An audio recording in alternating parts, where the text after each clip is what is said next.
ഒരു ADHD പ്രശ്നമാണെങ്കിൽ ഒരു മടിയൻ or not up to the mark എന്നുള്ള ഒരു ലേബൽ പലപ്പോഴും നമുക്ക് കിട്ടിയിട്ടുണ്ടാവും. കുട്ടിക്കാലത്ത് ഡയഗ്നോസ് ചെയ്യപ്പെട്ടിട്ടില്ലെങ്കിലും അത് എവിടെന്നെങ്കിലുമൊക്കെ ആ ഫീഡ്ബാക്ക് നമുക്ക് കിട്ടിയിട്ടുണ്ടാവും. സ്കൂളിൽ കൊണ്ടുപോകുന്ന പല സാധനങ്ങൾ, ഇപ്പോൾ ചോറ്റുപാത്രം, ബുക്ക്, ബാഗ്, പെൻസിലുകൾ എല്ലാം അവിടെ നഷ്ടപ്പെടുത്തിയിട്ട് തിരിച്ചു വരിക. എപ്പോഴും ഒരു ശല്യക്കാരനായിട്ടോ അല്ലെങ്കിൽ ക്ലാസ്സിൽ എപ്പോഴും ഒരു പ്രയാസം ഉണ്ടാക്കുന്ന കുട്ടിയായിട്ടോ ഒക്കെയാണ് പലപ്പോഴും പിരിപിരിപ്പുള്ള കുഞ്ഞുങ്ങളെ കാണാറ്. അഡൽട്ട് ആണെങ്കിൽ അവർക്ക് അകത്ത് tension, unable to relax. ADHD ഉള്ളവരിൽ 10 മിനിറ്റ് കൊണ്ട് ചെയ്യാൻ പറ്റുന്ന ജോലികളും അവർ ചിലപ്പോൾ അങ്ങ് നീക്കി വെക്കും. വീട്ടിലെ വികൃതിക്കാരൻ, സ്കൂളിൽ തല്ലുകൊള്ളി, നാട്ടിലിറങ്ങിയ ഒന്നിനും കൊള്ളാത്തവൻ, ഇങ്ങനെ പലതരം പേരുദോഷങ്ങൾ കേൾക്കുന്ന ആളുകൾ നമുക്കിടയിൽ എവിടെയെങ്കിലും കണ്ടിട്ടുണ്ടാവാം. ആരെങ്കിലും പറഞ്ഞ് കേട്ടിട്ടുണ്ടാവാം. ഒരു പക്ഷേ അവർക്ക് ADHD ആണെങ്കിലോ? നിങ്ങൾ എപ്പോഴെങ്കിലും ചിന്തിച്ചിട്ടുണ്ടോ അതിനെക്കുറിച്ച്?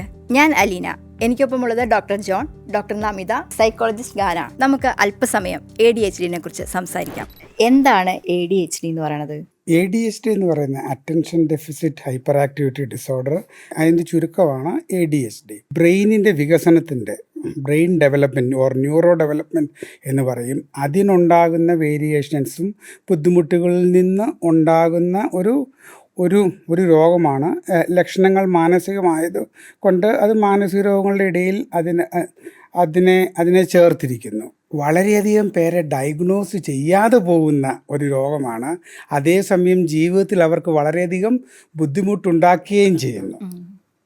അതെ, അതാണ് ADHD എന്നതുകൊണ്ട് ഒരു ഇൻട്രൊഡക്ഷൻ എന്ന നിലയിൽ നമുക്ക് പറയാവുന്നത്. എന്തൊക്കെയാണ് ഈ ADHDയുടെ ലക്ഷണങ്ങൾ? ADHD ആ പേര് പോലെ തന്നെ അതിന് പ്രധാനമായിട്ടും 2 ഭാഗങ്ങളുണ്ട്. ഒന്ന് അറ്റൻഷൻ ഡെഫിസിറ്റ് അഥവാ ശ്രദ്ധയുടെ പോരായ്മകൾ, മറ്റത് ഹൈപ്പർ ആക്ടിവിറ്റി, അതായത് പിരിപിരിപ്പ് കൂടുതൽ, അക്ഷമ എന്നൊക്കെയുള്ള. അപ്പോൾ ADHDയുടെ ലക്ഷണങ്ങൾ അത് ആരിൽ വരുന്നു എന്നനുസരിച്ചിട്ടിരിക്കും അതിൻ്റെ ഒരു സ്വഭാവവും.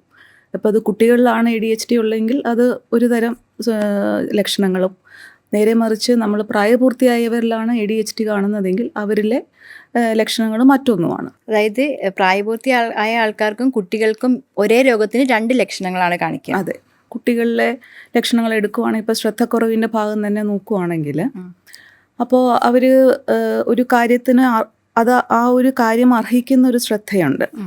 ആ ശ്രദ്ധ നമ്മൾ അത്രയും സമയം കേന്ദ്രീകരിച്ചാൽ മാത്രമാണ് ആ ഒരു കാര്യം നടന്നു കിട്ടുന്നത്. അപ്പോൾ ADHD ഉള്ള കുഞ്ഞുങ്ങളിൽ അത്ര കണ്ട് ശ്രദ്ധ കേന്ദ്രീകരിക്കാൻ സാധിക്കില്ല.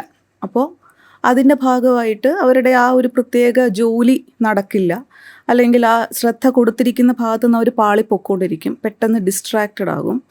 അപ്പോൾ മറ്റൊരു സംഭവം എന്ത് പറ്റുമെന്ന് വെച്ചിട്ടുണ്ടെങ്കിൽ നമ്മളൊരു കാര്യം പഠിപ്പിക്കാനിരുന്നാലും ശ്രദ്ധ വേഗം പോകുന്നത് കൊണ്ട് അവർ മറ്റു കാര്യങ്ങൾ എന്തെങ്കിലും പറഞ്ഞുകൊണ്ടിരിക്കും, അല്ലെങ്കിൽ വേറെ എന്തെങ്കിലും ജോലിക്ക് വെള്ളം കുടിക്കാൻ പോകണം, അല്ലെങ്കിൽ ബാത്റൂമിൽ പോകണം. ആ ഒരു രീതിയിലോട്ടേക്ക് അവർ ശ്രദ്ധ പാളുന്നതിൻ്റെ ഭാഗമായിട്ട് പെരുമാറും. അതോടൊപ്പം മറവി, ഒരു കാര്യവും ശ്രദ്ധ കേന്ദ്രീകരിക്കാത്തത് കൊണ്ട് തന്നെ മറവി സംഭവിക്കാം. അപ്പോൾ നിറയെ ഓർമ്മ തെറ്റുകൾ, ഇപ്പോൾ സ്കൂളിൽ കൊണ്ടുപോകുന്ന പല സാധനങ്ങൾ, ഇപ്പോൾ ചോറ്റുപാത്രം, ബുക്ക്, ബാഗ്, പെൻസിലുകൾ എല്ലാം അവിടെ നഷ്ടപ്പെടുത്തിയിട്ട് തിരിച്ചു വരിക, അല്ലെങ്കിൽ ഇപ്പം നമ്മൾ പറഞ്ഞു കൊടുക്കാൻ ശ്രമിക്കുന്ന ആ ഒരു നിർദ്ദേശം അതിലോട്ടേക്ക് ശ്രദ്ധ കേന്ദ്രീകരിക്കാൻ പറ്റാത്തത് കൊണ്ട് അവിടെ പാളിച്ചകൾ വരിക. അപ്പോൾ ഒരു കാര്യം തന്നെ പലതവണ പറഞ്ഞാലാണ് കുഞ്ഞ് അത് ഒന്ന് നടത്തിയെടുക്കുന്നത്. അപ്പോൾ ഇപ്പോൾ നമ്മൾ എന്നാ പറയുന്നത്, ഇപ്പോൾ അവിടെ പോയി ഇന്ന ഉടുപ്പ് എടുത്തുകൊണ്ട് വന്നിട്ട് നീ പോയി കുളിച്ച് ഇവിടെ വന്ന് ഇന്നത് വായിക്കാൻ ഇരിക്കൂ എന്ന് അമ്മ പറഞ്ഞു കഴിഞ്ഞാൽ കുട്ടി ചിലപ്പോൾ ഉടുപ്പെടുക്കുന്നത് മാത്രമേ കേട്ട് കാണുള്ളൂ, അല്ലെ കുട്ടിയുടെ തലച്ചോറിൽ അത് മാത്രമേ നിൽക്കുന്നുള്ളൂ. അപ്പോൾ നമ്മൾ നോക്കുമ്പോൾ ഇത് ഏൽപ്പിച്ചതാണ്, കുഞ്ഞത് ചെയ്യുന്നില്ല. ശരിക്കും അത് അവർ കേൾക്കാത്തത് കൊണ്ടാണ്. അവരുടെ ശ്രദ്ധ കേൾക്കാത്തത് കൊണ്ടല്ല, ശ്രദ്ധ ഇല്ലാത്തത് കൊണ്ട് അത് രജിസ്റ്റർ ആവുന്നില്ല. പകരം ഒരു കാര്യമായിരിക്കും അവർക്ക് മനസ്സിലായിട്ടുണ്ടാവുക. അതുകൊണ്ട് ഒരു ലക്ഷണം എന്താന്ന് വെച്ചാൽ അവർക്ക് കൊടുക്കുന്ന ടാസ്ക് കംപ്ലീറ്റ് ചെയ്യത്തില്ല, ഒരു കാര്യം പൂർത്തിയായിട്ട് ചെയ്യത്തില്ല. പിന്നെ ഈ സമയത്തെക്കുറിച്ചൊക്കെയുള്ള ധാരണകൾ ഇവർക്ക് കുറവായിരിക്കില്ലേ?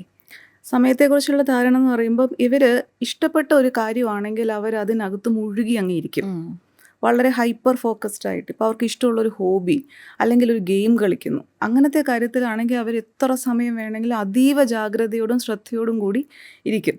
അതെപ്പോഴും എനിക്ക് മനസ്സിലായിടത്തോളം എപ്പോഴും പേരൻസിലൊരു കൺഫ്യൂഷൻ ഉണ്ടാക്കും. നമ്മൾ കുഞ്ഞുമായിട്ട് അവർ വന്നു കഴിയുമ്പോൾ നമ്മൾ ശ്രദ്ധ എങ്ങനെയുണ്ടെന്ന് ചോദിക്കും. ഭയങ്കര ശ്രദ്ധയാണ് ഡോക്ടറെ, എല്ലാം അവന് വേണ്ടതാണെങ്കിൽ അവൻ്റെ ഉള്ള ശ്രദ്ധ വേറെ ആർക്കുമില്ല, ശ്രദ്ധയുടെ കുഴപ്പമൊന്നുമല്ല എന്നാണ് പൊതുവിൽ പേരൻസ് പറയുന്നത്. അത് പക്ഷേ ഇത് അടിസ്ഥാനം എന്താ വെച്ചാൽ അവർക്കൊരു കൗതുകം ജനിപ്പിക്കുന്ന അല്ലെങ്കിൽ അവരുടെ തലച്ചോറിനൊരു താല്പര്യം തോന്നുന്ന കുറച്ചൊരു സാഹസികമായിട്ടൊക്കെയുള്ള കാര്യങ്ങളാണെങ്കിൽ അവരിരുന്നങ്ങ് ബാക്കിയുള്ളവർ ചെയ്യുന്നതിനേക്കാളും ശ്രദ്ധയോടുകൂടി ചെയ്യും. അപ്പോൾ എന്ത് സംഭവിക്കും? ഉത്തരവാദിത്തമുള്ള കാര്യങ്ങൾ ഉണ്ടാവില്ല അവരുടെ കാര്യത്തിൽ. ആ ഭാഗം അങ്ങ് വിട്ടുകളയും. എന്നിട്ട് ഇതിനകത്ത് ഫോക്കസ്ഡ് ആയിട്ട് അപ്പോൾ സമയബന്ധിതമായിട്ട് തീർക്കേണ്ട നമ്മുടെ ജോലികൾ അവിടെ പെൻഡിങ് ആവും.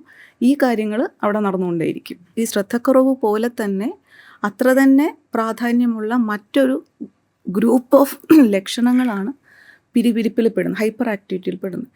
ഇപ്പോൾ ഒരു ക്ലാസ്സിലൊരു കുട്ടി ഇരിക്കുവാണെങ്കിൽ, ഇപ്പോൾ നമ്മളൊരു ക്ലാസ് റൂം വിഭാവനം ചെയ്യുവാണെങ്കിൽ അടങ്ങിയിരിക്കാൻ പറ്റുന്നില്ല കുഞ്ഞിന്. എപ്പോഴും ഇങ്ങനെ ആടിയും ചെരിഞ്ഞും അല്ലെങ്കിൽ എന്തെങ്കിലുമൊക്കെ എടുത്തും പിടിച്ചും അടുത്തുള്ള കൊച്ചിനെ തോണ്ടിയും നിറയെ വർത്തമാനം പറഞ്ഞും ആ ഒരു ക്ലാസ് അന്തരീക്ഷത്തിൽ അവർക്ക് അടങ്ങിയിരിക്കാൻ ബുദ്ധിമുട്ടാണ്. അപ്പം എപ്പോഴും ഒരു ശല്യക്കാരനായിട്ടോ അല്ലെങ്കിൽ ക്ലാസ്സിൽ എപ്പോഴും ഒരു പ്രയാസം ഉണ്ടാക്കുന്ന കുട്ടിയായിട്ടോ ഒക്കെയാണ് പലപ്പോഴും പിരിപിരിപ്പുള്ള കുഞ്ഞുങ്ങളെ കാണാറ്. ഓടി നടക്കുക, ചാടുക, ഇടയ്ക്ക് കയറി സംസാരിക്കുക, നമ്മുടെ ഒരു എന്താ പറയുക, നമ്മുടെ ഒരു ടേൺ വരുന്നതിന് മുന്നേ കയറി എല്ലാത്തിനകത്തും ഇടപെടുക, ഇടയ്ക്ക് സംസാരിക്കുക, ഒരു ക്യൂവിലൊന്നും ഒരു തരത്തിലും പറ്റത്തില്ല. പിന്നെ നമ്മുടെ ഒരു ഫിസിക്കൽ സേഫ്റ്റി ഉണ്ടല്ലോ, നമ്മുടെ ഒരു സുരക്ഷയുണ്ടല്ലോ, അപ്പം നമ്മൾ അതിലൊന്നും ഒരു ശ്രദ്ധ കാണത്തില്ല.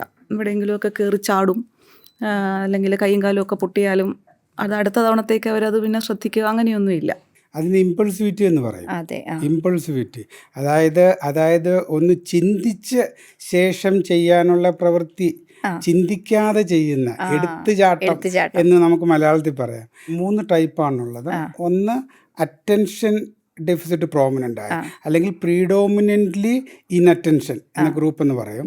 രണ്ടാമത്തേത് പ്രീഡോമിനൻ്റ്ലി ഹൈപ്പർ ആക്റ്റീവ് സിംറ്റംസ് ഉള്ള ഗ്രൂപ്പ്. മൂന്നാമത്തേത് കമ്പൈൻഡ് ഗ്രൂപ്പ്, രണ്ടും കൂടെ. അപ്പം ഇത് സൈക്കാട്രി ഡയഗ്നോസ് ചെയ്യുമ്പം ഓരോന്നിലും ഇപ്പം അറ്റൻഷൻ സിംറ്റംസ്, ഇൻഅറ്റൻഷൻ സിംറ്റംസ് ഏകദേശം 9ഓളം ഉണ്ട്. അതുപോലെ തന്നെ ഹൈപ്പർ ആക്റ്റീവ് സിംറ്റംസ് 9ഓളം ഉണ്ട്. അപ്പം ഇതിനെ ഡയഗ്നോസ് ചെയ്യുമ്പം നമ്മൾ ചെയ്യുന്ന എന്താണെന്ന് വെച്ചാൽ ഇതിലേതൊക്കെ സിംറ്റം ഉണ്ട് എന്ന രീതിയിൽ നമ്മൾ നോക്കും. അപ്പം 6 കൂടുതൽ, 6 കുട്ടികളാണെങ്കിൽ 6 കൂടുതൽ, മുതിർന്നവരാണെങ്കിൽ 5 മതി. 6 കൂടുതൽ ഏതെങ്കിലും ഒരു ഗ്രൂപ്പിൻ്റെ ഉണ്ടെങ്കിൽ നമ്മൾ ആ ഗ്രൂപ്പ് ആയിട്ട് ഡയഗ്നോസ് ചെയ്യും. അതേസമയം മിക്സ്ഡ് ആയിട്ടാണ് വരുന്നത്, ഒന്നിനും മേധാവിത്വം ഇല്ലെങ്കിൽ നമ്മളതിനെ കമ്പൈൻഡ് എന്ന രീതിയിൽ ഇത് ചെയ്യും. കാരണം അതിനൊരു ഇച്ചിരി ട്രീറ്റ്മെന്റ് ഇംപ്ലിക്കേഷൻ ഉണ്ട്. അതുകൊണ്ടാണ് ഈ ക്ലാസിഫിക്കേഷൻ. അപ്പോൾ ഇത് ഡയഗ്നോസ് ചെയ്യുന്നത് ആരാണ്? സൈക്കോളജിസ്റ്റ് ആണോ, സൈക്യാട്രിസ്റ്റ് ആണോ, പീഡിയാട്രിഷ്യൻ ആണോ? കുട്ടികളാണെങ്കിൽ ആരായിരിക്കും ഇത് ഈ രോഗം ഡയഗ്നോസ് ചെയ്യുക? കറക്റ്റ്. അപ്പം ഇങ്ങനെ ഒരു നമുക്ക് സംശയം തോന്നിയാൽ എങ്ങോട്ട് വിടണം എന്നുള്ളതാണല്ലോ ഒരു ചോദ്യം. ഞാനൊരു സൈക്യാട്രിസ്റ്റ് ആയതുകൊണ്ടല്ല, പക്ഷേ ഫസ്റ്റ് ലൈൻ എപ്പോഴും സൈക്യാട്രിസ്റ്റ് ആയിരിക്കും നല്ലത്. കാരണം എന്താണെന്ന് വെച്ചാൽ ഈ പലതരത്തിലുള്ള സൈക്യാട്രി രോഗങ്ങൾ, അറ്റൻഷൻ ഡെഫിസിറ്റ്, ഈ അറ്റൻഷൻ എന്ന് പറയുന്നത് നമ്മുടെ ഇൻഫെക്ഷ്യസ് ഡിസീസസിലെ പനി പോലെയാണ്. ഒരാൾ പനിയും കൊണ്ട് വരുന്നു, അത് കോവിഡ് ആകാം, അത് ന്യൂമോണിയ ആകാം എന്ന് പറയുന്ന പോലെ. അതുപോലെയാണ് ഈ അറ്റൻഷൻ ഇല്ല എന്ന് പറയുന്ന ഒരു സിംറ്റം. മിക്കവാറും കുട്ടി വരുന്നത് അറ്റൻഷൻ കുറയുന്നു എന്നുകൊണ്ടാണ്. പക്ഷേ ഈ അറ്റൻഷൻ കുറയുന്ന പല രോഗങ്ങളുണ്ട്.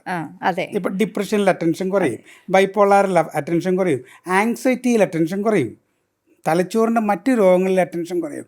ഇതെല്ലാം കൂടെ ഒന്ന് അറിയണമെങ്കിൽ ബാക്കി മാനസിക രോഗങ്ങളെ കുറിച്ചുകൂടി അറിയുന്ന ഒരാളായിരിക്കണം ആദ്യം അതൊന്ന് ഡയഗ്നോസ് ചെയ്യുന്നത്. പിന്നെ കണ്ടിന്യൂവേഷൻ നമുക്ക് വേണമെങ്കിൽ പീഡിയാട്രിക്സിൻ്റെ അടുക്ക് ചെയ്യാം. കുട്ടിയാണെങ്കിൽ ഇപ്പോൾ ഒരു 1ാം ക്ലാസ്സിലോ അല്ലെങ്കിൽ ഈ കുഞ്ഞുങ്ങളുടെ 15 വയസ്സിനുള്ള മുമ്പ് പ്രായമുള്ള കുട്ടിയാണെങ്കിൽ പേരൻസിനൊരു കൺസേൺ ഉണ്ടാവുമല്ലോ, സൈക്യാട്രിസ്റ്റിനെ ആണോ കാണിക്കേണ്ടത്? അത് അവർക്കൊരു അനാവശ്യ ടെൻഷൻ ഉണ്ടാവില്ലേ? അപ്പോൾ ഇത് തിരിച്ചറിയപ്പെടാതിരിക്കാനുള്ളൊരു സാധ്യതയുണ്ടല്ലോ, കൊണ്ടുപോയി ഇങ്ങനെ കറക്റ്റായിട്ട് അങ്ങനെ എത്തിച്ചില്ലെങ്കിൽ തിരിച്ചറിയപ്പെടാതിരിക്കാനുള്ള സാധ്യത. പക്ഷെ സാറ് പറഞ്ഞതിൻ്റെ അകത്തൊരു വലിയ ഘടകം എന്താണെന്ന് വെച്ചാൽ ഇപ്പം ഒരു 2ാം ക്ലാസ് അല്ലെ 3ാം ക്ലാസ് വരെയൊക്കെ സ്വാഭാവികമായിട്ട് വളർച്ചയും സ്വാഭാവികമായിട്ട് പഠന രീതിയുമൊക്കെ ഉണ്ടായിരുന്ന ഒരു കുഞ്ഞ് ഒരു 2-3 മാസങ്ങളായിട്ട് പഠനത്തിൽ ശ്രദ്ധിക്കുന്നില്ല, അല്ലെ നോട്ട്സ് കംപ്ലീറ്റ് ചെയ്ത് കൊണ്ടുവരുന്നില്ല, പരീക്ഷകളിൽ മാർക്ക് കുറയുന്നു, പഠിപ്പിക്കാനിരിക്കുമ്പോഴും താല്പര്യമില്ല, അല്ലെങ്കിൽ ദേഷ്യപ്പെടുന്നു. ഇതുപോലത്തെ ഒരു ഇതിനെ നമ്മൾ ശ്രദ്ധക്കുറവാണ് എന്ന് പറഞ്ഞ് നമ്മൾ ADHD എന്ന് പറഞ്ഞ ഉടനെ അതിനെ മുദ്ര കുത്താൻ പറ്റത്തില്ല. അങ്ങനെ തെറ്റിദ്ധരിക്കപ്പെടാം. കാരണം ഇന്ന് ഇന്റർനെറ്റ് തുറന്നാൽ, ഇന്ന് പത്രം തുറന്നാൽ attention deficit hyper activity disorder മാത്രമേ ഉള്ളൂ. എൻ്റെ അടുക്കൽ എത്രയോ പേഷ്യൻ്റാണ് വരുന്നത്, ഇതാണ് ഡയഗ്നോസിസ്, മരുന്നൊന്നും എഴുതി തരാമോ ഡോക്ടറെ എന്ന് ചോദിച്ചുകൊണ്ട് സ്വന്തമായിട്ട് അവർ ഡയഗ്നോസ് ചെയ്ത് നെറ്റിൽ. അപ്പം പക്ഷെ അതിനൊരു ഡിഫറൻഷ്യൽ ഡയഗ്നോസിസ് ഉണ്ട്, അതാണ് ഇമ്പോർട്ടൻറ്റ്. അണ്ടർസ്റ്റുഡ്. ഈ പനി വരുമ്പം പനിയുണ്ട് എന്ന് ഡയഗ്നോസ് ചെയ്ത് പാരസെറ്റമോൾ കൊടുക്കുന്നതിലല്ല, അത് എന്താണ് അതിൻ്റെ കാരണം എന്നതും കൂടി വന്ന് ചിന്തിക്കണം. അപ്പോൾ ഈ കുട്ടികളൊക്കെ ആണെങ്കിൽ ഏത് പ്രായത്തിൽ നമുക്കിത് തിരിച്ചറിയാൻ പറ്റും?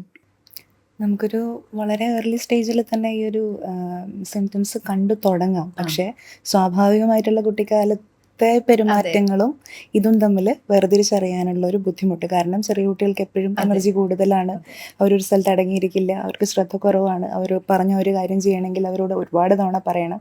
പക്ഷെ നമ്മൾ സ്കൂളിലേക്കൊക്കെ പോകുന്ന സമയത്ത് നമുക്ക് കുറച്ച് അടങ്ങിയൊരു സ്ഥലത്ത് ഇരിക്കാനും ഒരു കാര്യം കുറച്ച് സമയമെടുത്ത് ചെയ്യാനും ഒരു ഡിസിപ്ലിൻ നമ്മൾ ഫോളോ ചെയ്യേണ്ടതാണ്. അപ്പോൾ ആ സമയത്താണ് ഈ ഒരു സിംറ്റംസ് പുറത്തേക്ക് നമ്മൾ അറിയുക, ടീച്ചേഴ്സ് ശ്രദ്ധിക്കുന്നത്, പാരൻസ് ശ്രദ്ധിക്കുന്നത്.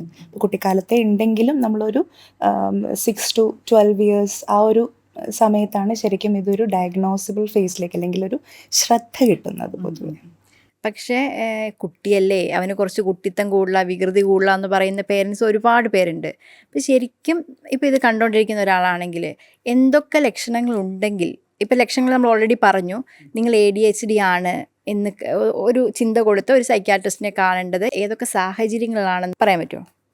ഒരുപക്ഷെ എനിക്ക് പ്രത്യേകിച്ച് ഇന്നത്തെ കുടുംബങ്ങളിൽ 1-2 കുട്ടികളേ ഉള്ളൂ. ഒരു സ്കൂളായിരിക്കും ആ കമ്പാരിസൺ. ആ പ്രായത്തിലുള്ള കുട്ടികൾ സാധാരണ ബിഹേവ് ചെയ്യുന്നതിൽ നിന്ന് വ്യത്യസ്തമായിട്ട് അതിനേക്കാളും മെരുവിരിപ്പ് കാണിക്കുന്നു, അല്ലെങ്കിൽ അത്രയും ശ്രദ്ധ കാണിക്കുന്നില്ല എന്ന രീതിയിൽ കമ്പാരിസൺ നടത്താൻ ഏറ്റവും ബെസ്റ്റ് ഒരു സ്കൂൾ എൻവയോൺമെൻറ്റാണ്.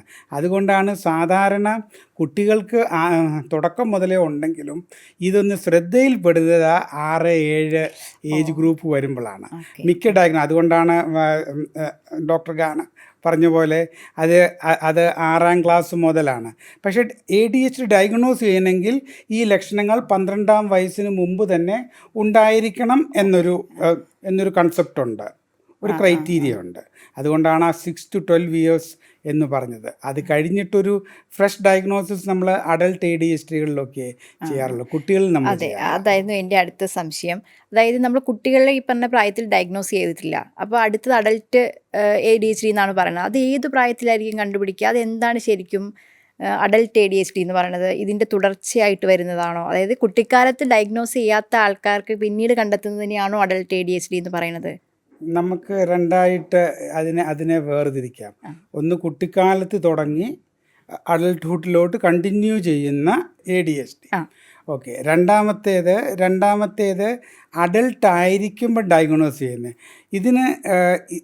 ഇതിനുള്ള കാരണങ്ങൾ എന്താണെന്ന് വെച്ചാൽ ചില കാര്യങ്ങൾ ഇത് ബ്രെയിനിൻ്റെ ഒരു അസുഖമാണ്, തലച്ചോറിൻ്റെ അസുഖമാണ്. അപ്പം തലച്ചോറിലെ നാഡീവ്യൂഹങ്ങൾ എന്ന് വെച്ചാൽ ന്യൂറൽ പാത്വേസിലുണ്ടാകുന്ന അതിൻ്റെ കണക്ഷനും അതിലുണ്ടാകുന്ന കെമിക്കൽ ഡോപ്പമീൻ മുതലായ കെമിക്കലുകളുടെ കുറവും ഒക്കെയാണ് ഇതിന് തിയറി ആയിട്ട് പറയുന്നത്.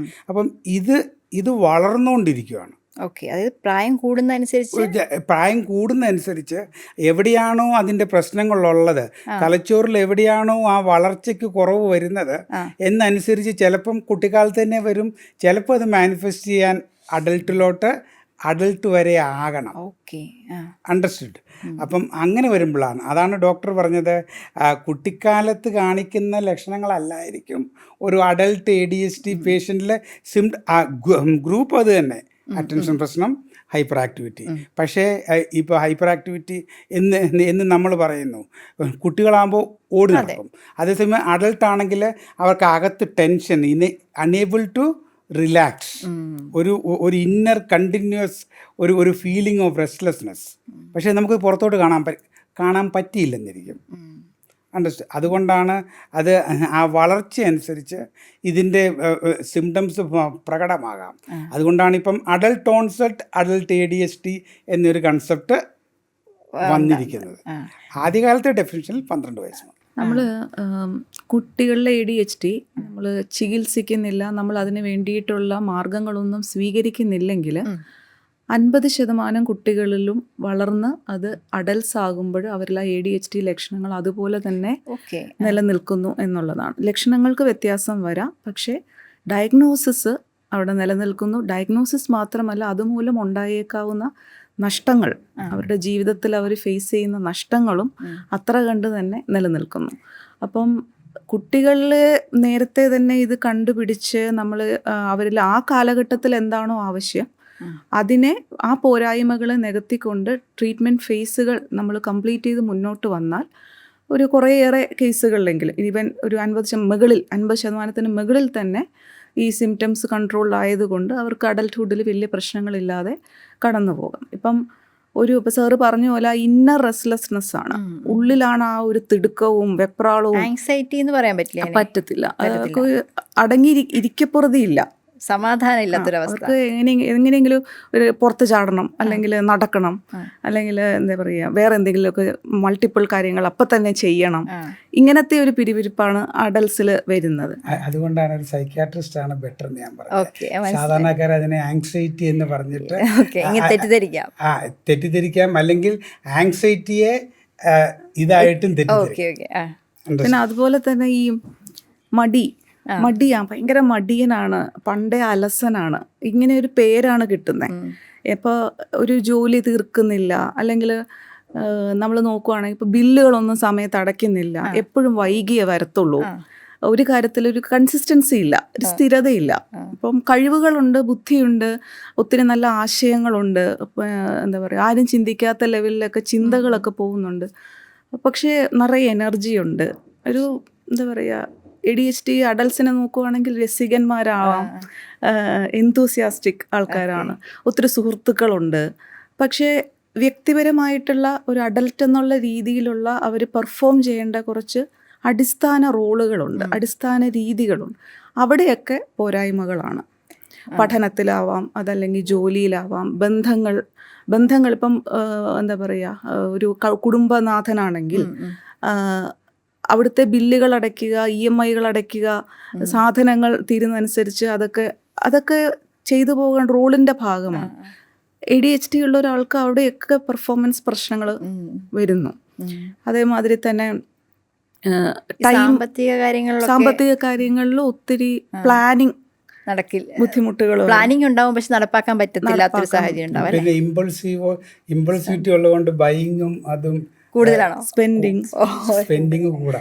ഓക്കെ, അത് വരും വരായികകൾ നോക്കുന്നില്ല, നാളേക്ക് ഇങ്ങനെ കരുതണം, അതിന് വേണ്ടിയിട്ടുള്ളതാണ് ഈ വെച്ചിരിക്കുന്നത്, അങ്ങനെ ചിന്തകൾ. ADHD ആണ് അല്ലല്ലേ ഞാൻ പറഞ്ഞു, ഇതൊക്കെ അവിടെയാണ് സൈക്യാട്രിസ്റ്റ്.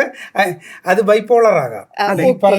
ഈ പറഞ്ഞ excessive spending, hyper activity, lot of ideas, അത് ഇപ്പൊ ശരിക്കും നമുക്ക് ഒരു സൈക്യാട്രിസ്റ്റിന് മാത്രമേ ഇത് തിരിച്ചറിയാൻ പറ്റത്തുള്ളൂ. അത് കുറെ കൂടെ അതിൻ്റെ ഓരോരോ മാറ്റങ്ങൾ, അതാണ് എപ്പോഴും ഒരു സൈക്യാട്രിസ്റ്റ് ആയിരിക്കും നല്ലതെന്ന് ഞാൻ പറയാൻ കാരണം. ഇപ്പോൾ ബൈപോളർ അസുഖത്തിന്റെ ഉന്മാദാവസ്ഥ, മാനിക് എപ്പിസോഡ് എന്ന് നമ്മൾ പറയുന്ന സമയത്ത് നമ്മുടെ സാധാ എനർജിയിൽ നിന്നും കൂടുതലാണ് അവരുടെ എനർജി. അവർ ഒത്തിരി സംസാരിക്കും, ഒത്തിരി സന്തോഷവാന്മാരായിരിക്കും, എനർജറ്റിക്കായിട്ട് ഓടി നടക്കും, ഒത്തിരി ആശയങ്ങൾ, പുതിയ ആശയങ്ങൾ വരും, പുതിയ ബിസിനസ് ഐഡിയാസ് വരും. അപ്പോൾ പൊതുവിൽ അവർക്ക് ഒരു എന്താ പറയുക ഒരു ചിന്തകൾ കുറവാണ്. അത് മുന്നോട്ട് ഇത് അപകടമാകുമോ, ഇത് മെനക്കേടാകുമോ എന്നുള്ള ചിന്ത ആ സമയത്തില്ല. അപ്പോൾ എടുത്തു വെക്കുന്ന കമ്മിറ്റ്മെൻറ്റ്സും ആ ലെവലിലാണ്. അതുകൊണ്ട് അപ്പോൾ പെട്ടെന്ന് ഇത് ഉന്മാദാവസ്ഥയാണോ, ADHDയുടെ ഒരു പിരിവിരിപ്പും ചാട്ടവുമാണോ നമ്മൾ ഈ കാണുന്നത്? അത് വേർതിരിക്കണമെങ്കിൽ തീർച്ചയായിട്ടും ഒരു മെൻ്റൽ ഹെൽത്ത് പ്രൊഫഷണൽ തന്നെ ഇടപെട്ട് നിന്നാലേ മനസ്സിലാവുള്ളൂ. പഠിത്തമൊക്കെ കഴിഞ്ഞ ഒരാൾ, പഠനമൊക്കെ കഴിഞ്ഞ് ജോലിക്ക് പ്രവേശിച്ചാൽ കൃത്യസമയത്ത് എഴുന്നേറ്റ് രാവിലെ ജോലിക്ക് പോകാൻ കഴിയുന്നില്ല, എല്ലാം ഇപ്പം ഇങ്ങനെ സിനിമയാണെങ്കിൽ കണ്ടുകൊണ്ടിരിക്കും, അവൾ കാണുവാണെങ്കിൽ കണ്ടുകൊണ്ടിരിക്കും, വേറൊന്നും ചെയ്യത്തില്ല. അങ്ങനെയൊക്കെയുള്ളൊരു സാഹചര്യം ADHD ആയിട്ട് നമുക്ക് വിലയിരുത്താൻ പറ്റുമോ? അതൊരു സൈക്യാട്രിസ്റ്റിന് സഹായം ആവശ്യമുള്ളൊരു സാഹചര്യമല്ലേ? നമുക്ക് അതിനെക്കുറിച്ച് ചിന്തിക്കാം. അതിനെക്കുറിച്ച് ഞാൻ പറഞ്ഞല്ലോ, പിന്നെയും നമ്മൾ പനി കണ്ടിട്ട് ന്യൂമോണിയ എന്ന് പറയുന്ന പോലെ എടുത്തു ചാടി അങ്ങ് പറയാൻ പറ്റിയല്ല. പക്ഷേ ഇപ്പോൾ അലീന പറഞ്ഞ ആ സിംറ്റംസ് എല്ലാം കൂടെ വെച്ചിട്ട് നമുക്ക് ADHD തീർച്ചയായിട്ടും ഒരു ഡിഫറൻഷ്യൽ ഡയഗ്നോസിസിൽ, അതായത് സാധ്യമായ കാരണങ്ങളിൽ ഒന്നായിട്ട് കൂട്ടാം. അതിനെ തീർച്ചയായിട്ടും എക്സ്ക്ലൂഡ് ചെയ്യണം. നമ്മൾ വേറെ എന്ത് കാരണങ്ങൾ കണ്ടാലും ഇതും കൂടി ആണോ എന്നും കൂടെ ഒന്ന് ചിന്തിക്കണം. അതായത് ഒരു കാര്യം രാവിലെ സമയത്തിനൊരു റുട്ടീൻ കീപ്പ് ചെയ്യാൻ പറ്റുന്നില്ല, പോകാൻ പറ്റുന്നില്ല, അല്ലെങ്കിൽ ജോലി സമയത്തിന് തീർക്കാൻ പറ്റുന്നില്ല, എന്നാൽ എനർജറ്റിക് ഒക്കെയാണ് എന്ന രീതി വരുമ്പോഴത്തേക്കിനും അത് ഡിപ്രഷനല്ല, ചിലപ്പോൾ ADHD ആയിരിക്കും എന്ന രീതിയിൽ നമ്മൾ ചിന്തിക്കാൻ തുടങ്ങുന്നത്. അതായത് ADHD ഉള്ളവരിൽ ഇപ്പം 10 മിനിറ്റ് കൊണ്ട് ചെയ്യാൻ പറ്റുന്ന ജോലികളും അവർ ചിലപ്പോൾ അങ്ങ് നീക്കി വെക്കും. ഇപ്പം ചെറിയ കാര്യമായിരിക്കും, പല്ല് തേക്കണം അല്ലെങ്കിൽ ബ്രഷ് ചെയ്ത് കുളിച്ച് വന്ന് ഇന്ന സ്ഥലത്തൊന്ന് പോകണം, അത്രയേ ഉള്ളൂ. 10 മിനിറ്റിൻ്റെ കാര്യമുള്ളൂ. ആ ടാസ്ക് കുറച്ച് ബോറിങ് ആയതുകൊണ്ടും കുറച്ച് കൗതുകമൊന്നും ഇല്ലാത്തത് കൊണ്ടും നീട്ടി അങ്ങ് പോകും. അപ്പോൾ ചിലപ്പോൾ ഒരു ഡേ തുടങ്ങാൻ ഒരു ചെറിയ ബാരിയറായിട്ട് കണ്ടേക്കാം. പക്ഷേ സാറ് പറഞ്ഞ പോലെ മറ്റ് നമ്മുടെ മൂഡ് വ്യത്യാസങ്ങളോ അല്ലെങ്കിൽ മറ്റേതെങ്കിലും തരത്തിലുള്ള മനസംഘർഷങ്ങളോ ഒക്കെ ചിലപ്പം ഈ രീതിയിൽ പ്രസൻറ്റ് ചെയ്ത് വരാറുണ്ട്. അപ്പോൾ ദിവസം കഴിയും തോറും ചിലപ്പോൾ ആ മൂഡ് ഇംപ്രൂവ് ആകും. അത് നൊക്ടൂണൽ വേരിയേഷൻ ഓഫ് മൂഡ് എന്നൊക്കെ നമ്മൾ, അല്ലെങ്കിൽ ഡയൂണൽ വേരിയേഷൻ ഓഫ് മൂഡ് എന്നൊക്കെ നമ്മൾ പറയും. ഒരു ക്ലാസിക് ഡിപ്രഷനിലാണെങ്കിൽ ഈ സിംറ്റംസ് കാണിക്കും. രാവിലെ എഴുന്നേക്കാൻ മടിയാണ്, എഴുന്നേക്കാനുള്ള എനർജി ഇല്ല, പല്ല് തേക്കാനുള്ള ഇതില്ല, ഓഫീസിലോട്ട് പോകാൻ മടിയാണ്, ഇതെല്ലാം അതുപോലെ വരും. ADHDയിലും അതുപോലെ അവർക്ക് ഓഫീസിൽ പോയാലൊരു ബോറിങ് ഓഫീസ് ജോബാണെങ്കിൽ അവർക്ക് അങ്ങോട്ട് പോകാനേ തോന്നത്തില്ല. ADHDയുടെ ഒരു മെയിൻ പ്രശ്നം എക്സിക്യൂട്ടീവ് ഫങ്ഷനാണ്. അതായത് നമ്മുടെ ബ്രെയിൻ ഒരു കാര്യം എക്സിക്യൂട്ട് ചെയ്യാൻ നമ്മുടെ മനസ്സിലുള്ള ഒരു ചിന്ത അല്ലെങ്കിൽ അതൊരു ബിഹേവിയറിലോട്ട് മാറ്റി എക്സിക്യൂട്ട് ചെയ്യാനുണ്ടാകുന്ന അപാകതകളായിട്ടാണ് അത്. ഈ ലക്ഷണങ്ങളുടെ എല്ലാം ബേസിസ് അതാണ്. അപ്പം ബേസിക്കലി നമ്മൾ നോക്കുമ്പം അതിൻ്റെ അകത്ത് 3 തരം പ്രോസസ്സാണ് ഉള്ളത്. ഒന്ന് അറ്റൻഷണൽ കൺട്രോൾ എന്ന് പറയും. അതായത് ഒരു കാര്യം ചെയ്യാൻ നമുക്ക് നമ്മുടെ അറ്റൻഷൻ മാറരുത്, ആ അറ്റൻഷൻ നമ്മൾ കൺട്രോൾ ചെയ്തിരിക്കണം. രണ്ടാമത്തേത് ഇൻഹിബിറ്ററി കൺട്രോൾ എന്ന് പറയും. അതായത് മറ്റൊരു കാര്യത്തിലോട്ട് നമ്മുടെ ശ്രദ്ധ മാറാതിരിക്കണം, അല്ലെങ്കിൽ നമ്മൾ ചില കാര്യങ്ങൾ ഡിസ്ട്രാക്റ്റ് ആകാതിരിക്കുന്നത് ആ ഇൻഹിബിറ്ററി കൺട്രോൾ കൊണ്ടാണ്. മൂന്നാമത്തേത് നമുക്കൊരു വർക്കിംഗ് മെമ്മറി ഉണ്ട്. അതായത് എന്നോട് 4 ഇൻസ്ട്രക്ഷൻ പറഞ്ഞു, അത് 4 ഞാൻ ഓർത്തിരിക്കുക എന്ന് പറയുന്നത് എൻ്റെ വർക്കിംഗ് മെമ്മറിയാണ്. അണ്ടർസ്റ്റുഡ്? ഞാനൊരു ഇൻസ്ട്രക്ഷൻസ്, ഒരു സീരീസ് ഓഫ് സ്റ്റെപ്സ് ഫോളോ ചെയ്ത് എക്സിക്യൂട്ട് ചെയ്യണമെങ്കിൽ ആദ്യം ഇത് ചെയ്യണം, പിന്നെ അത് ചെയ്യണം, പിന്നെ അത് ചെയ്യണം. ആ ഇൻസ്ട്രക്ഷൻസ് എൻ്റെ വർക്കിംഗ് മെമ്മറിയിലാണ് ഇരിക്കുന്നത്. അണ്ടർസ്റ്റുഡ്? ഇതിൽ 3ലും ഉള്ള അപാകതകളായിട്ടാണ് ഇത് വരുന്നത്. ഇതൊക്കെ ഈ 3 കൺട്രോളിൽ നിന്ന്, ഈ 3 പ്രോസസ്സ് ഉള്ള കുറവ് കൊണ്ടാണ് ബാക്കിയെല്ലാം ഈ ലക്ഷണങ്ങളായിട്ട് വരുന്നത്. ആ മോട്ടോർ ഇൻഹിബിറ്ററി കൺട്രോൾ ഇല്ലാതാവുമ്പോഴാണ് ഹൈപ്പർ ആക്ടിവിറ്റി വരുന്നത്. അറ്റൻഷൻ കൺട്രോൾ കുറയുമ്പോഴാണ് ഇത്. അറ്റൻഷൻ കൺട്രോൾ കുറയോ അല്ലെങ്കിൽ ഈ ഡിസ്ട്രാക്റ്റബിലിറ്റി ഉള്ള ആ ഇൻഹിബിറ്ററി കൺട്രോൾ കുറയോ ചെയ്യുമ്പോൾ അത് ഇൻഅറ്റൻഷനായിട്ട് വരും. അണ്ടർസ്റ്റുഡ്? വർക്കിംഗ് മെമ്മറിയിൽ കുറവുള്ളത് കൊണ്ട് നമ്മൾ ഒരു കാര്യം മുഴുവൻ പ്രവർത്തിപ്പിച്ച് തീർക്കാൻ ഒരു സീരീസ് ഓഫ് ടാസ്ക് നമുക്ക് ചെയ്യാൻ കഴിയാതെ വരും. ഇതൊരു സ്വഭാവമാണോ, ഇതൊരു രോഗമാണോ? ആൾക്കാർ വിചാരിക്കും, പലരും പറയുന്നേക്കാം എനിക്ക് ഞാൻ ADHD ആയതുകൊണ്ടാണ് ഇങ്ങനെ എന്ന് പറയുന്ന ആൾക്കാരും ഉണ്ട്. അപ്പോൾ യഥാർത്ഥത്തിൽ ഇതൊരു സ്വഭാവത്തിൻ്റെ ഗണത്തിലാണോ ഒരു രോഗത്തിൻ്റെ ഗണത്തിലാണോ പെടുത്താൻ പറ്റുക? രോഗാവസ്ഥയായിട്ട് തന്നെയാണ് ADHDയെ കാണുന്നത്. സ്വഭാവമല്ല. അല്ല, സ്വഭാവങ്ങളും രോഗമാണ്. അതല്ലേ സ്വഭാവ രോഗങ്ങൾ, പേഴ്സണാലിറ്റി ഡിസോർഡർ എന്നൊരു കൺസെപ്റ്റ് വരുന്നത്. കുറേ ലക്ഷണങ്ങളുണ്ട്. അങ്ങനെ വരുമ്പോൾ നമുക്കതൊരു സ്വഭാവ രീതിയായിട്ട് കൂട്ടാം.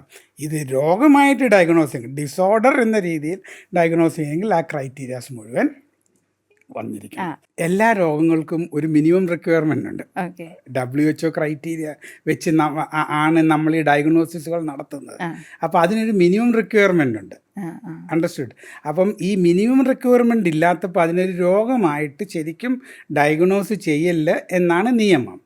രോഗമായിട്ട് ഡയഗ്നോസ് ചെയ്യാത്തപ്പോൾ ചിലപ്പോൾ മെഡിസിൻ ഉപയോഗം അവിടെ ഈ മെഡിസിൻ വെച്ചുള്ള ട്രീറ്റ്മെൻറ്റ് അവിടെ ഒരുപക്ഷെ ശരിയല്ലായിരിക്കാം. അണ്ടർസ്റ്റുഡ്? അപ്പോൾ അവിടെ കൂടുതലും സൈക്കോളജിക്കൽ ഇൻ്റർവെൻഷൻസ് ആയിരിക്കും അവിടെ കൂടുതൽ നല്ലത്. അവിടെ നമ്മൾ എന്തായിരിക്കും ചെയ്യുക?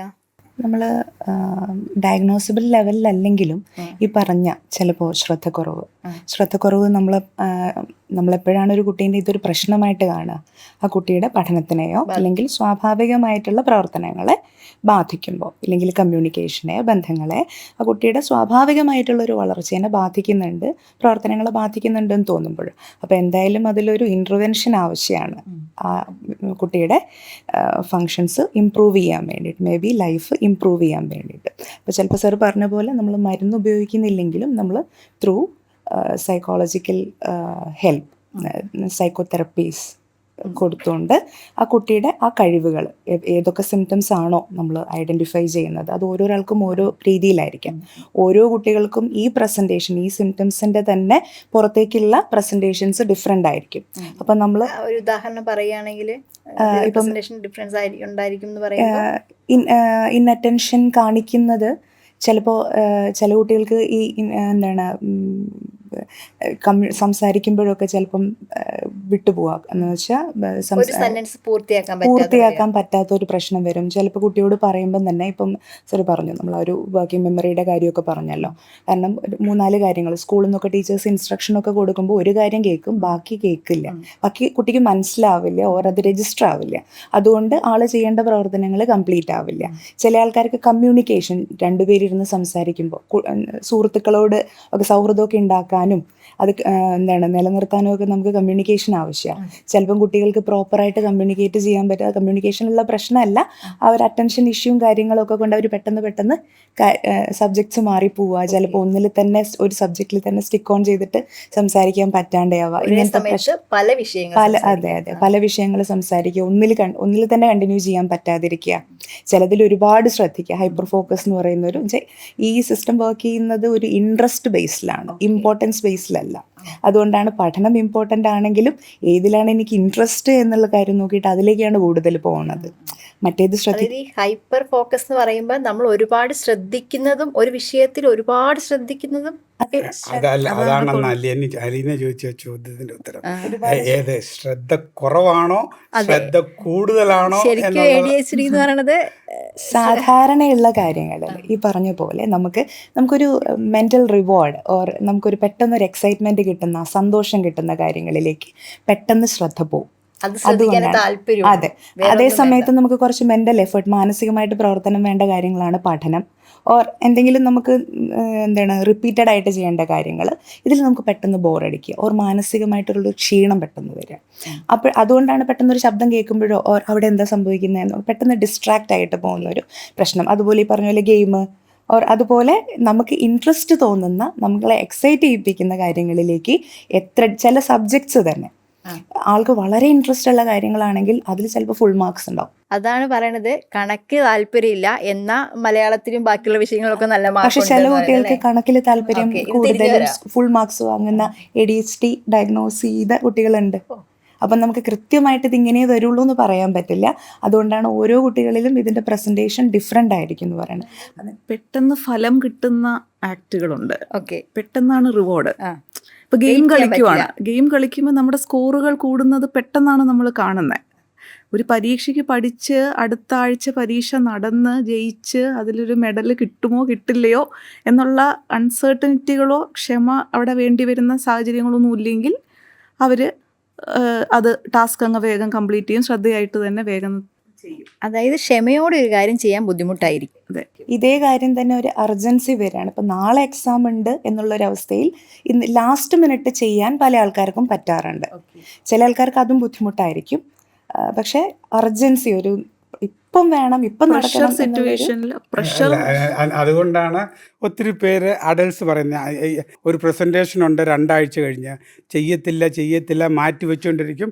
തലേ ദിവസം പോയിട്ട് എല്ലാം കൂടെ ചെയ്യും. ചെയ്യും. ഒരു മാസം സമയം കിട്ടിയാലും നമുക്ക് ചെയ്യത്തില്ല. ചെയ്യത്തില്ല. തലേ ദിവസം എക്സാമിന്റെ തലേ ദിവസം പഠിക്കാൻ തലേ ദിവസം പറ്റുള്ളൂ. പോയിരുന്നു പഠിക്കും. അതും ഇതിൻ്റെ ഒരു മാനിഫെസ്റ്റേഷൻ, ഒരു സിംറ്റം എന്നുള്ള രീതിയിൽ ഒരു മാനിഫെസ്റ്റേഷൻ. സിംറ്റം എന്ന് പറയത്തില്ല, മാനിഫെസ്റ്റേഷൻ. അങ്ങനെ നമുക്ക് ലാസ്റ്റ് മിനിറ്റ് ചെയ്യൽ എനിക്ക് തോന്നുന്നു നമ്മൾ ഒത്തിരി പേര് ചെയ്യുന്നുണ്ടാവും. അതെ, അത് മാത്രമായിട്ട് നമുക്ക് അതിനെ ADHD എന്ന് പറയാനും പറയാനും പറ്റും. പറ്റില്ല. പിന്നെ ശ്രദ്ധ കുറവാണോ ശ്രദ്ധ കൂടുതലാണോ എന്ന ചോദ്യം അതൊരു താത്വിക ചോദ്യമാണ്, റാദർ ദാൻ മെഡിക്കൽ.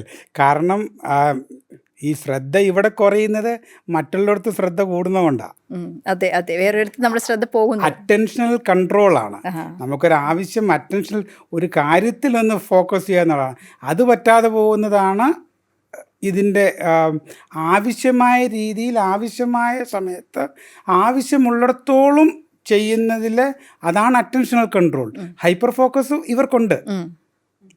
അവർക്കതങ്ങ് ഒരു ലെവൽ കഴിഞ്ഞിട്ട് പിന്നെ അറ്റൻഷൻ അങ്ങ് മാറ്റാൻ അവരെ കൊണ്ട് പറ്റുന്നില്ല.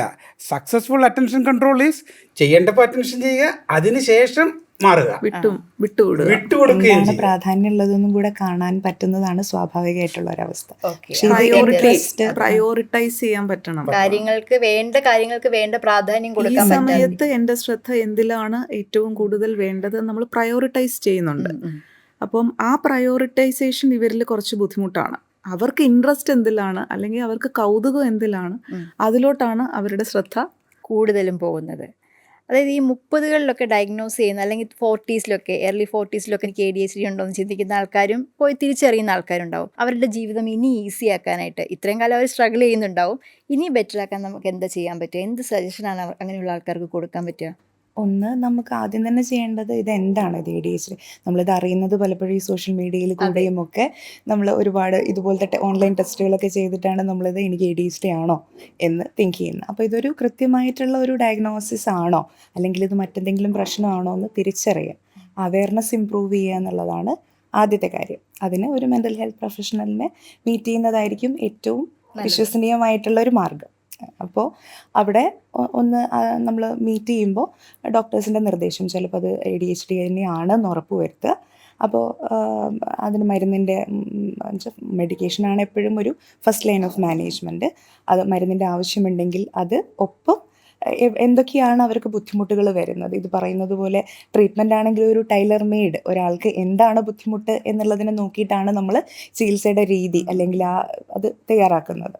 അപ്പോൾ ഒരു തെറപ്പി ആവശ്യമാണെങ്കിൽ തെറപ്പി എടുക്കുക. അപ്പോൾ പൊതുവിലും നമുക്ക് പ്രശ്നം വരിക ഈ ഒരു അഡൽട്ട് ADHD ഇതിൽ നമ്മുടെ ലൈഫിന് ഈ അറ്റൻഷൻ ഇഷ്യൂ വരിക. ചിലപ്പോൾ അത് ജോലീനെ ബാധിക്കുന്നതായിരിക്കും. ജോലിയിൽ കുറേ മേ ബി ഒരു ഡെഡ് ലൈൻസ് മീറ്റ് ചെയ്യാൻ പറ്റാതിരിക്കുക, ഓർ കുഞ്ഞു കുഞ്ഞു കാര്യങ്ങൾ, ഇപ്പോൾ ഒരു ഫൈൻ ഡീറ്റെയിൽസ് ഒക്കെ കുഞ്ഞു കാര്യങ്ങളും ശ്രദ്ധിച്ച് ജോലി ചെയ്യേണ്ട ചില ആളുകൾ, ചില ഡിജിറ്റ്സ് ഒക്കെ വെച്ച് ചെയ്യേണ്ട ആളുകൾ. അപ്പോൾ ഇങ്ങനത്തെ ആളുകൾക്കൊക്കെ പെട്ടെന്ന് മിസ്റ്റേക്സ് പറ്റും. അപ്പോൾ ഞാൻ ചെയ്യുന്ന ജോലിയിൽ ഞാൻ അത്ര പോരെ, അല്ലെ എനിക്ക് പറ്റുന്നില്ല, എനിക്ക് കഴിവുണ്ടായിട്ടും എൻ്റെ കഴിവ് മുഴുവനായിട്ടും ഉപയോഗിക്കാൻ പറ്റുന്നില്ല എന്നുള്ളൊരു തോന്നൽ.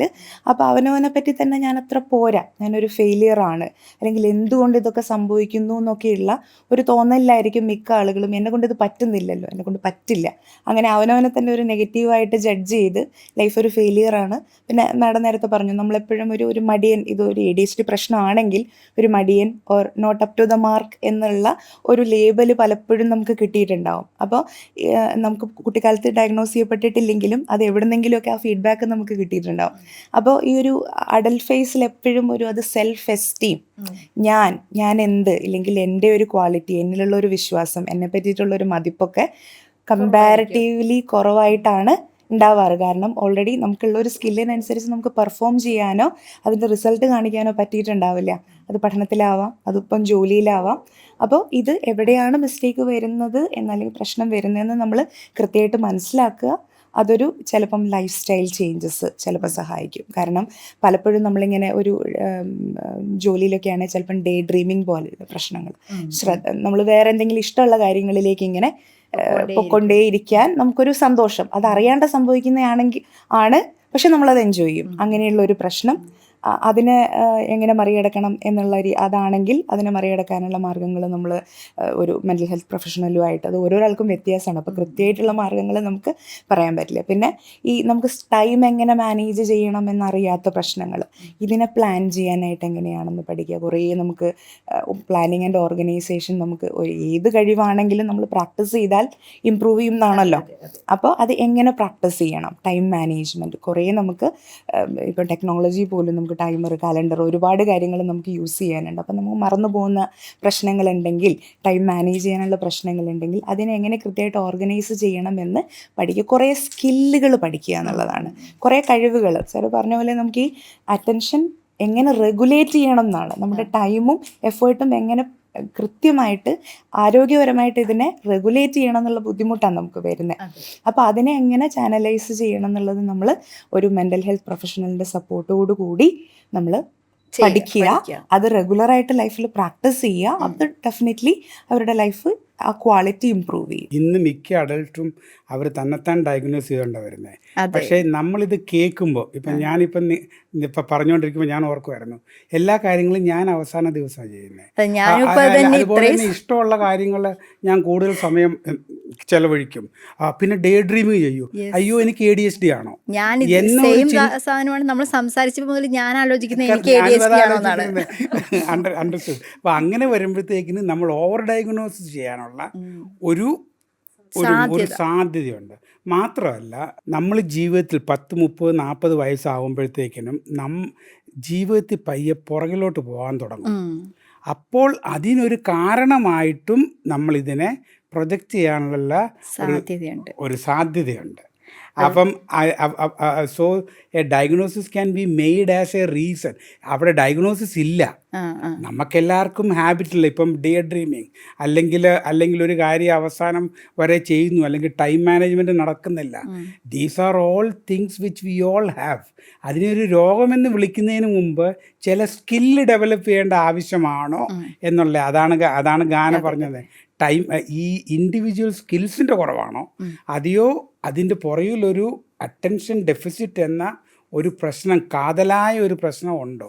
ഇത് രണ്ടും തമ്മിലുള്ള ഡിഫറൻസിയേഷൻ ആവശ്യമാണ്, പ്രത്യേകിച്ചും ഒരു അഡൾട്ടിലോട്ട് വരുമ്പോഴത്തേക്കിനും. അതാണൊരു മെൻ്റൽ ഹെൽത്ത് പ്രൊഫഷണലിൻ്റെ അടുക്കൽ പോയിട്ടേ ചെയ്യാവൂ എന്ന് പറയുന്നത്. ശരിക്കും ഈ 40s അല്ലെ 30s ആൾക്കാർ ADHD ഡോക്ടേഴ്സ് ഡയഗ്നോസ് ചെയ്തിട്ടുണ്ടോ ഈ റീസെൻ്റ് ആയിട്ട് എന്തെങ്കിലും? അവരൊക്കെ എത്തരം സ്ട്രഗിളിലൂടെയായിരുന്നു കടന്നു പോയിക്കൊണ്ടിരുന്നത്? ഞാൻ കണ്ടതിൽ വെച്ച് എനിക്ക് മനസ്സിലായെന്ന കുറേയധികം ആൾക്കാരിലെങ്കിലും അവർക്ക് ആ ചൈൽഡ്ഹുഡിനെ പറ്റി ഓർത്തെടുക്കുമ്പോൾ ഈ പ്രയാസങ്ങൾ അവർക്ക് മനസ്സിലാവുന്നുണ്ട്. ഇപ്പം റിട്രോസ്പെക്റ്റീവ് ഹിസ്റ്ററിയിൽ അവർ അന്ന് അങ്ങനെ കേട്ടിട്ടുണ്ട്, അല്ലെങ്കിൽ അങ്ങനെയൊക്കെ ടീച്ചർമാരെന്ന് എപ്പോഴും പരാതി പറയുമായിരുന്നു പേരൻസ് മീറ്റിങ്ങിന് പോകുമ്പോൾ. അല്ലെങ്കിൽ എപ്പോഴും ശ്രദ്ധക്കുറവാണെന്നും പറഞ്ഞ് എന്നും അടി കിട്ടുമായിരുന്നു, ഞാനൊന്നും ഫിനിഷ് ചെയ്യത്തില്ലായിരുന്നു. അവർക്ക് ബാക്കിലോട്ട് അവർ ചിന്തിച്ചെടുക്കുമ്പോൾ അവർക്കത് ഓർമ്മയിൽ കിട്ടുന്നുണ്ട്. അപ്പോൾ ഇപ്പോൾ അഡൽട്ട് ADHD എന്ന ഡയഗ്നോസിസ് വന്ന ഒരു നല്ലൊരു ശതമാനം, ബഹുഭൂരിപക്ഷത്തിലും അവരുടെ ചൈൽഡ്ഹുഡ് ഹിസ്റ്ററിയിലും ഇതിൻ്റെ സിംറ്റംസ് ഉണ്ടായിരുന്നു എന്നുള്ളതാണ്. അങ്ങനെ വരുമ്പോൾ നമുക്ക് അഡൽട്ട് ADHD ഡയഗ്നോസ് ചെയ്യാൻ പറ്റും. മിക്കവരും നമ്മുടെ അടുക്ക് വരുന്നത് ജീവിതത്തിലൊന്ന് പുറകോട്ട് പോകുമ്പോഴാണ്. അല്ലെങ്കിൽ ഞാൻ പുറകോട്ട് പോയി കൊണ്ടിരിക്കുന്നു, ഞാൻ ഉദ്ദേശിച്ചത്ര എത്തിയില്ല എന്ന ഒരു അതിൽ നിന്നാണ് ഈ പുറകോട്ട് ചിന്തിക്കുന്നത്. What can be the reason? അപ്പം അവിടെയാണ് ആ പഴയ ഹിസ്റ്ററി എടുക്കുമ്പം it is confirmed, it is more likely that they need medication. ഇവർക്കാണ് മെഡിക്കേഷൻ എഫക്റ്റീവ് ആകുന്നത്. ഇപ്പോൾ തന്നെ നമ്മൾ കുറച്ച് ഇപ്പോൾ ഒരു ഉദാഹരണം പറയും. ഇപ്പോൾ PhD പോലത്തെ അല്ലെങ്കിൽ UPSC പരീക്ഷകൾ, അതായത് ഒത്തിരി കോമ്പറ്റീഷൻ ഉണ്ട്, ഒത്തിരി ക്ഷമ വേണം, ഒത്തിരി കാലങ്ങളോളം ഉള്ള പ്രിപ്പറേഷൻ വേണം. അങ്ങനത്തെ കോഴ്സുകളും കാര്യങ്ങളും ഒക്കെ ചെയ്യുന്ന ആൾക്കാരിൽ ഓവർ ഒരു 2-3 വർഷമൊക്കെ കഴിയുമ്പം പഴയ ആ ഒരു ത്വര ഉണ്ടാവില്ല പഠിക്കാൻ, അല്ലെങ്കിൽ ആക്റ്റീവായിട്ട് ഇതിനകത്ത് ഇൻവോൾവ് ആകാൻ. അപ്പോൾ പണ്ട് വായിക്കുന്ന പോലത്തെ ഒരു സ്പീഡ് കിട്ടുന്നില്ല, പഠിക്കുന്ന കാര്യങ്ങൾ ഓർമ്മയിൽ നിൽക്കുന്നില്ല. അപ്പം എന്നെക്കൊണ്ട് എന്തുകൊണ്ടാണ് ഇതിനുമായിട്ട് മുന്നോട്ട് പോകാൻ പറ്റാത്തത് അതിനുള്ള ചോദ്യത്തിൻ്റെ ഉത്തരം കണ്ടുപിടിക്കുന്നതും പലരും ADHD-യിലാണ്. അതെ, അതും എത്താറുണ്ട്. അപ്പം പക്ഷെ അതാണ് മുന്നത്തെ ഹിസ്റ്ററി ഭയങ്കര പ്രാധാന്യമാണ്. പറ്റുമെങ്കിൽ നമ്മൾ അവരുടെ വീട്ടുകാരെയും കൂടിയൊക്കെ വിളിച്ച് ചോദിച്ച് അവരെയും കൂടെ വരുത്തിച്ചിട്ടൊക്കെയാണ് പൂർണ്ണമായിട്ടുള്ള ഈ ഒരു ലക്ഷണങ്ങളെപ്പറ്റി വിശകലനം ചെയ്യുന്നത്. അപ്പോൾ കുറേയും കൂടി ക്ലാരിറ്റി കിട്ടും. ഇത് മറ്റതാണ്, അല്ലെങ്കിൽ ഇത് ഇപ്പോൾ വന്നിരിക്കുന്ന സാഹചര്യത്തിൽ ഉണ്ടായ ഒരു മാറ്റമാണ് എന്നൊക്കെ. അതായത് യഥാർത്ഥത്തിൽ ഒരു മിഡിൽ ഏജ് ക്രൈസിസിനെ നമുക്ക് ADHD ആയിട്ട് തെറ്റിദ്ധരിക്കാം. ADHD അതിനൊരു കാരണമായിട്ട് നമുക്ക് ചിന്തിക്കാം. വേറെ പേഷ്യൻ്റ് മേ ബി ഡിപ്രസ്ഡ്. ഈ അടുത്ത കാലത്ത് നടന്ന കാര്യമാണ്. ഒരു പെൺകുട്ടിയെ കൊണ്ട് സിസ്റ്ററിൻ്റെ ഹസ്ബൻഡും ഫാമിലി എല്ലാം വന്ന് അവർക്ക് ഭയങ്കര നിർബന്ധമാണ് ഈ കൊച്ചിന് ADHD-യാണ്. കാരണം എന്താ, ആ ബ്രദർ ഇൻ ലോയുടെ ബ്രദറിന് ഇതുപോലത്തെ സിംറ്റം ഉണ്ടായിരുന്നു. പുള്ളിക്കാരന് ADHD-ക്ക് ട്രീറ്റ്മെൻറ്റ് എടുത്തപ്പോൾ എല്ലാം ശരിയായി. അപ്പം ഞാൻ പറഞ്ഞു ഞാനൊന്ന് കാണട്ടെ, കണ്ടു സിംറ്റംസ്. ഞാൻ പറഞ്ഞു ഡിപ്രഷനാണ്, നമുക്ക് ചികിത്സിക്കണം. അവർ സമ്മതിക്കുന്നില്ല. ഞാൻ പറഞ്ഞു കുഴപ്പമില്ല, നിങ്ങൾക്ക് വേറൊരു ഡോക്ടറിനെ കാണാമെന്ന്. അവസാനം എന്തുകൊണ്ടോ ഫാദർ പറഞ്ഞ് നമുക്ക് ചികിത്സിക്കാം. Improved a lot. അതായി പറഞ്ഞ ആ മെൻ്റൽ ഹെൽത്ത് ഒരു പ്രൊഫഷണലിൻ്റെ ഒരു ആവശ്യം, ഈ ഇടപെടൽ അവിടെ ഒരു ഡയഗ്നോസിസിൻ്റെ പുറകിൽ. കാരണം കറക്റ്റ് ഡയഗ്നോസിസ് ആണെങ്കിൽ നമുക്ക് ചികിത്സിച്ചാൽ എഫക്റ്റ് കൂടും. ഇപ്പം ഒരു റിയൽ ചൈൽഡ്ഹുഡ് ADHD മിസ് ചെയ്തു പോയത് അഡൽട്ട്ഹുഡിൽ പിടിച്ചിട്ട് അവർക്ക് മരുന്ന് കൊടുത്താൽ എഫക്റ്റ് ഉണ്ട്. അതായത് ഈ 30s-ലും 40s-ലും ഒന്നും ഒരാൾക്ക് പെട്ടെന്ന് ADHD ഉണ്ടാവില്ല. നമുക്ക് കുട്ടിക്കാലത്ത് ഇതുണ്ട്, അതിൻ്റെ സിംറ്റംസ് ഉണ്ടെങ്കിൽ മാത്രമേ ഈ 40s-ലും 30s-ലും ഒക്കെ ADHD പുറത്തു വരത്തുള്ളൂ, അല്ലെങ്കിൽ സാധാരണ എല്ലാവർക്കും കാണും. അഡൽട്ട് ഓൺസെറ്റ് ADHD എന്നൊരു കൺസെപ്റ്റ് ഇപ്പോൾ ഉണ്ടെങ്കിലും എന്നാലും നമുക്ക് ഭൂരിപക്ഷം ആൾക്കാരിലും അങ്ങനെ ഒരു പാസ്റ്റ് ഹിസ്റ്ററി കാണും. It confirms diagnosis. തുടർച്ചയായിട്ടാണെങ്കിൽ ഇറ്റ് കൺഫേംസ്. അതുപോലെ എനിക്ക് മനസ്സിലാവുന്ന മറ്റ് സൈക്കാട്രിക് ആയിട്ടുള്ള അല്ലെങ്കിൽ ഈ ഡിപ്രഷൻ പോലെയുള്ള അസുഖങ്ങളുമായിട്ട് ഇത് തെറ്റിദ്ധരിക്കപ്പെടാനും നല്ല സാധ്യതയുണ്ട്. ആങ്സൈറ്റി ഡിസോർഡർ, ഉത്കണ്ഠ രോഗങ്ങൾ, എന്നാ പറയുന്ന ഡിപ്രസീവ്, ഞാൻ പറഞ്ഞ അഡൾട്ടിൻ്റെ കാര്യമാണ്. Depressive disorders, personality disorders, border line personality ഒക്കെ ഇതുമായിട്ട്, അതുപോലെ ബൈപ്പോളർ അഫക്റ്റീവ് ഡിസോർഡർ, ഇതെല്ലാം ഇതുമായിട്ട് കൺഫ്യൂസ് ആകും. കുട്ടിക്കാലത്ത് നോക്കുവാണെങ്കിൽ ഓട്ടിസം മുതൽ അങ്ങോട്ട് എന്ത് വേണം, പഠന വൈകല്യം വരെ. അലീന പറഞ്ഞ പഠന വൈകല്യം പോലെ എൻ്റെ ഒരു ചോദ്യം വരുന്നത്, ഈ കുട്ടികൾക്ക് പഠന വൈകല്യം ഉണ്ടാകാൻ സാധ്യതയുണ്ടോ എന്ന്. ഈ കുട്ടികൾക്കുണ്ട്, ഇറ്റ്സ് വെരി കോമൺ. പക്ഷേ പഠന വൈകല്യം എന്ന് നമ്മൾ പറയുമ്പം she will be able to answer better. പക്ഷേ ഞാൻ ഏതായാലും തുടങ്ങിയ സ്ഥിതിക്ക് പഠന വൈകല്യം ADHD തമ്മിൽ ഡിഫറൻഷ്യേറ്റ് ചെയ്യുന്ന, പഠന വൈകല്യമുള്ള കുട്ടിക്ക് അവന് ആ പ്രശ്നമുള്ള കാര്യത്തിൽ വെച്ച് ബാക്കി എല്ലാത്തിലും അവന് അറ്റൻഷനും ഉണ്ട്, ഇൻട്രസ്റ്റും ഉണ്ട്, കുഴപ്പമില്ല.